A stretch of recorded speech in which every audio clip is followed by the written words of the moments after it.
Grüß, willkommen in einem aufregendes video. Welcome to another exciting video, in this case episode 4 of my Star Trek, the original series and the animated series timeline series of videos. In this video I'll be covering the periods from 2028 AD to 2264 AD, which covers the timeline from Kirk's birthday to the beginning of the 5-year mission in 2264. To assist viewers in verifying if my timeline and guesses are correct, I provide information which can allow viewers to identify the episode the critical information is contained in. A full description of the information contained on each slide can be found in part 1 of the video series. This is just a single slide summary.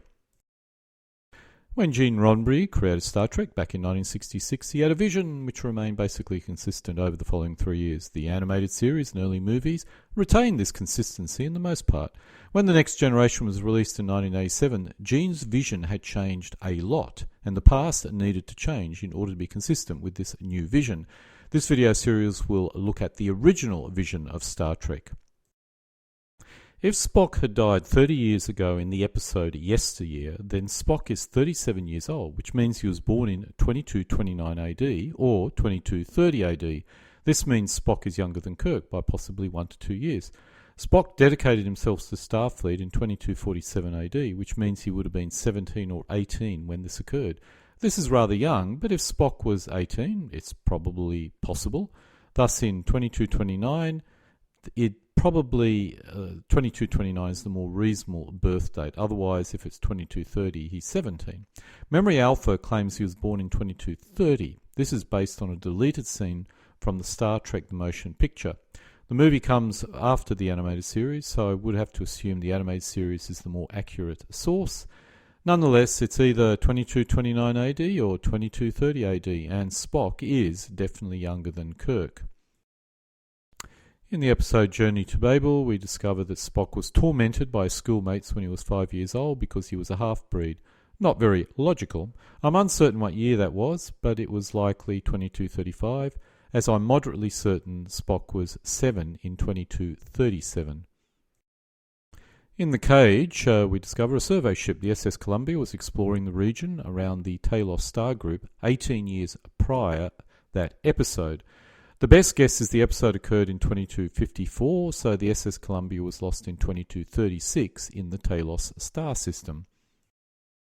In Yesteryear, we discover that the year Spock died in the alternate reality caused by Spock's time travelling was called the Vulcan year 8877. This is in Federation or Earth years 2236 or 2237. Spock undertook the Vulcan maturity test at the age of 7, which was most likely 2237. This is mentioned in the episode Yesteryear. In The Conscience of the King, we discover the famine on Tarsus V occurred in 2240. Kirk was on the planet and must have been 12 years old when this famine occurred. If my estimates of the expansion of the territories of the humans, Klingons and Romulans is correct, or even roughly correct, the Klingons and Romulans may have engaged in hostilities which are around 2240. This contact is likely not a friendly event, possibly a hostile minor skirmish. A lot of assumptions are used in order to arrive at this date, and this is a low probability event. But something must have caused the Klingons and Romulans to not join together against the Federation, and a prior hostility is a good possible explanation. There is a latter Next Generation episode which deals with this called Yesterday's Enterprise and set in the 24th century when a Federation starship assists a Klingon outpost against the Romulans. However, this event does not explain why they did not join forces, that is Klingons and Romulans, in the 23rd century to attack the Federation. I suspect they really did not trust each other. If my scenario is correct, I feel it's logical to assume that when both empires, Klingon and Romulans, came in contact with each other, they engaged in some form of skirmishing war. This could have lasted many years or just a single year, but after both empires sized each other up, they may have gone into an uneasy truce. After all, they both knew if they engaged in an all-out war with each other, the Federation would probably benefit. My guess this would have occurred when both empires' borders came into contact with each other, and before any minor war between the Klingons and the Federation. In The Survivor, we discover that McCoy has a daughter. The possible date of McCoy's daughter birth is 2241. This assumes she was 16 years old when she was on Cerberus during a famine. 23 years prior to the episode The Trouble with Tribbles, which may be 2242, the Federations and Klingons fought a battle which was inconclusive. The battle seemed to be over a planet, Sherman's planet. I assume this was not a major conflict, as the planet was presumably uninhabited. This was the first or earliest reference to a Federation-Klingon conflict. The first Constitution-class starship is launched in 2244. There are 12 such ships built during this year and subsequent years, possibly even up to 12 years. This seems to imply starships could expect to continue to serve for quite a period of time, possibly similar to aircraft carriers such as maybe 25 years. Other ships in the class are Intrepid, Vulcan crewed, Constellation, Excalibur, Lexicon, Hood, Exeter, Potemkin and Defiant, including Enterprise. This totals 9. There's probably a Constitution, or USS Constitution as well, so that gets up to 10, so we're kind of missing 2 ships. The USS Enterprise is probably launched in 2245, so it's possibly the second starship built of this class of starships. In the Errant of Mercy, there is a high probability the Klingons actually invaded Federation territory.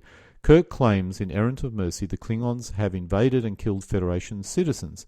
It's unlikely he was talking about the short-lived war in 2264, as the main fighting was occurring in neutral territory, so this must have occurred earlier and involved Federation planets.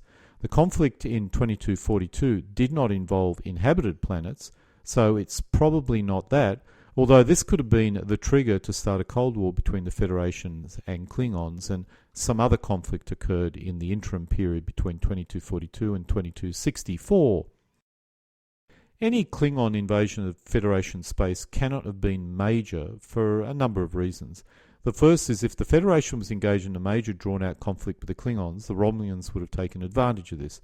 The second is the Federation would have had a neutral zone between it and the Klingons, as they did the Romulans. The final reason is if this was a major war, we would have heard about it in earlier episodes. The last is not really a reason, as the Klingons did not even exist until episode 26, but it can be used to explain why there is no mention of them. From a historical point of view, a good parallel could be the North Korea invasion of South Korea. A Klingon subject nation could have attacked a Federation member, and both sides wanted to limit the scope of the war to that area. In this case, the Federation can say the Klingons invaded and killed Federation citizens. This would have triggered a Cold War or escalated it, culminating in a hair-trigger situation. Using our Korea example, that war began in 1950, and in 1963 we had the Cuban Missile Crisis. Thus it's possible, by triggering a Cold War by this minor Klingon invasion by a subject Klingon nation, 20 years later the war could have become hot over some neutral planet. Thus my guess of 2245 is a likely date of this minor Klingon invasion. The Battle of Axanar could have been part of that conflict, could have even ended it. If the invasion occurred 40 years ago, people would have forgotten the original conflict and there would be less heat in any dispute. This is only a guess, and this minor war could have occurred any time after the formation of the Federation, but I suspect this theory is the most likely scenario. In the episode Whom's God Destroy, we first discover there was a Federation victory at Axanar against an unknown enemy, with Captain Garth commanding the Federation forces. Assuming Garth was 30, which is young but possible, and he is now 50 in this particular episode, this may have occurred in 2246. There was a minor war between the Klingons and Federation in 2242, which may have lasted until 2245, so I assume this could have been part of that conflict, could have even ended the conflict. The war was only a minor affair and mainly involved allies on both sides, possibly similar to the modern Korean War in the 50s. The result was a draw, which may be a good description of the Korean War as well, and could be a good model for that specific Federation-Klingon War and subsequent Cold War. Also in the episode Whom God Destroy, we learn the Federation discovers a new planet, TOS 4, which houses a peaceful non-human civilization. This must have occurred after 2245. In court martial, we discovered there was a Vulcanian expedition which Kirk may have been involved with. Could this be the expedition which makes first contact with the Vulcans? I doubt it. The fact Spock is half human indicated that there must have been Earth-Vulcan contact before the Vulcanian expedition.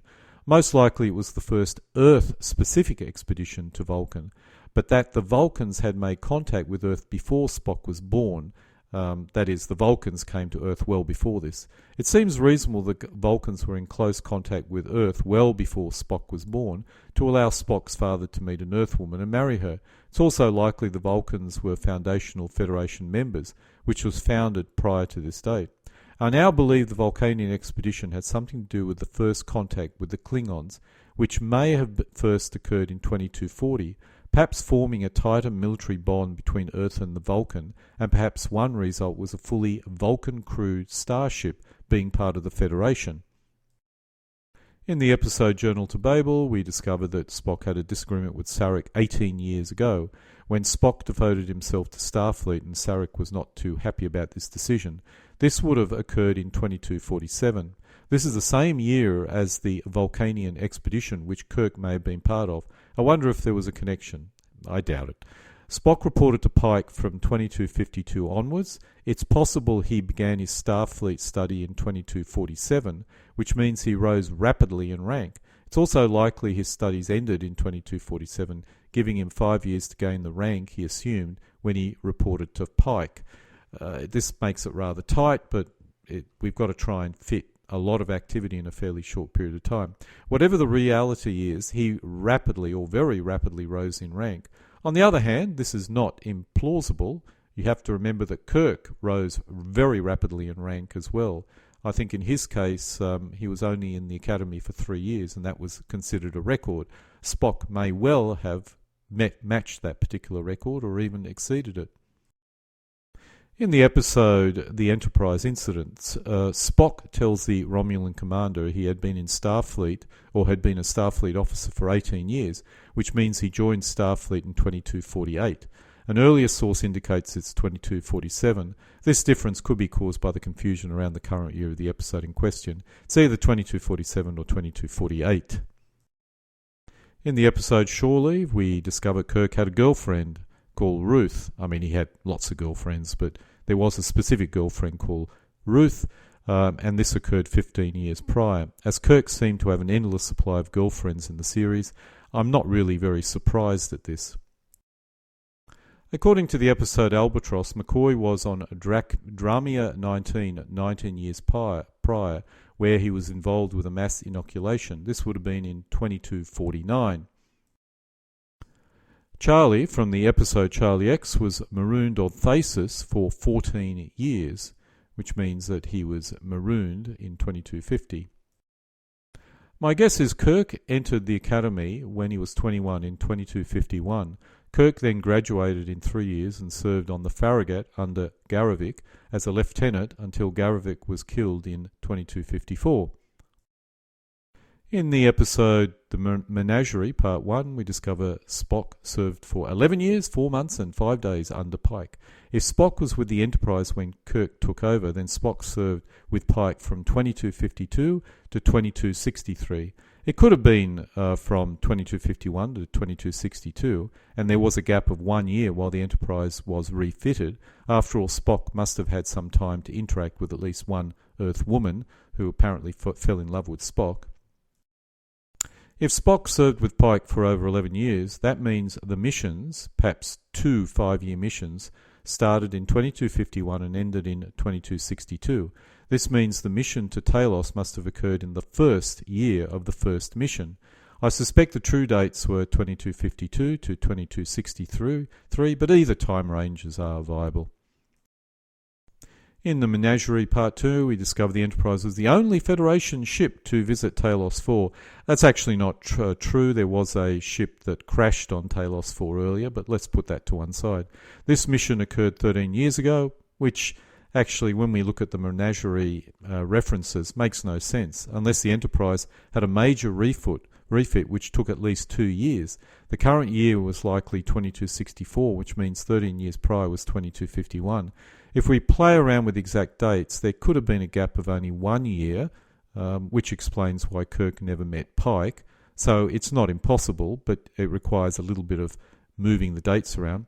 It's more likely this occurred in 2252, not 2251, assuming a typical Starfleet mission was 5 years in length, which is a big assumption, but we have to run with what assumptions we have. Kirk visits this planet, a Garden of Eden or Apella, 13 years prior to the episode A Private Little War, which would have made it in 2252. The information comes from the episode A Private Little War, which did occur in 2265. 2254 was the year after Spock started reporting to Pike, and several years after the Vulcanian expedition in 2247.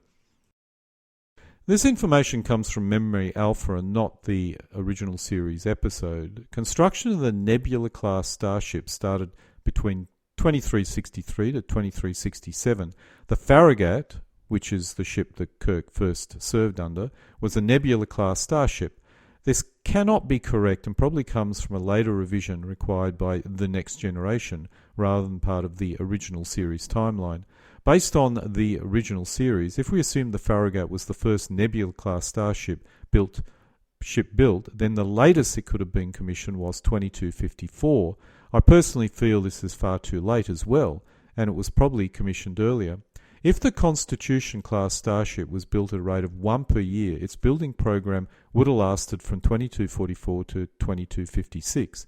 So the Farragut could not be a replacement class to the Constitution-class starships, and may have been a smaller class, perhaps one grade below capital ship.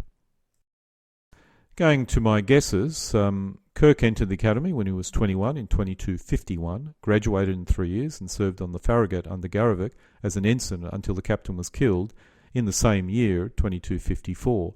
Kirk served on the USS Farragut under Captain Garrovick. While on the ship, Ensign Kirk encountered the gas creature in 2254 when he was 24 years old. Kirk was 34 when he became captain, possibly in 2264 or perhaps earlier. This means in 2254 he was 24 years old. It seems Kirk graduated in 3 years. So if this incident occurred in the first year he entered the academy, in the first year of when he served under Garrovick, and he entered the academy when he was 21, then 24 makes sense. I do suspect he may have been younger than 21. But let's stay with 21, it's still viable. In Obsession, it's stated Kirk is a young officer. He joined the Farragut as a lieutenant. In the episode Obsession, we discovered that Kirk served on the USS Farragut under Captain Garrovick. While on the ship, Kirk encountered the gas creature in 2254 when he was 24 years old. Nearly half the crew and captain was killed. Kirk was one of the survivors. Kirk served under Captain Garrovick. He was Kirk's commanding officer from the day he left the academy. In Obsession, Kirk is a lieutenant. In the episode The Survivor, we discovered that a planet Serenus was suffering a famine in 2257. McCoy's daughter was going to school on the planet while the famine was raging. In the episode This Side of Paradise, we discover Spock met Leela on Earth 6 years prior, which would have made it 2258. Spock probably was assigned to the Enterprise to serve under Pike during his 5-year mission sometime during that year. Leela spends another 2 years on Earth before going to a colony planet. In the episode What Are Little Girls Made Of, we discover another planet, XO3. XO3 was explored by Corby at least 5 years prior to the episode, if not more, which makes it 2259. 2 more expeditions arrived in that 5-year period but found nothing. In Bread and Circuses, we discover the Federation has survey ships, in this case the SS Beagle. We later learn the crew are not up to the same standard as full Federation officers.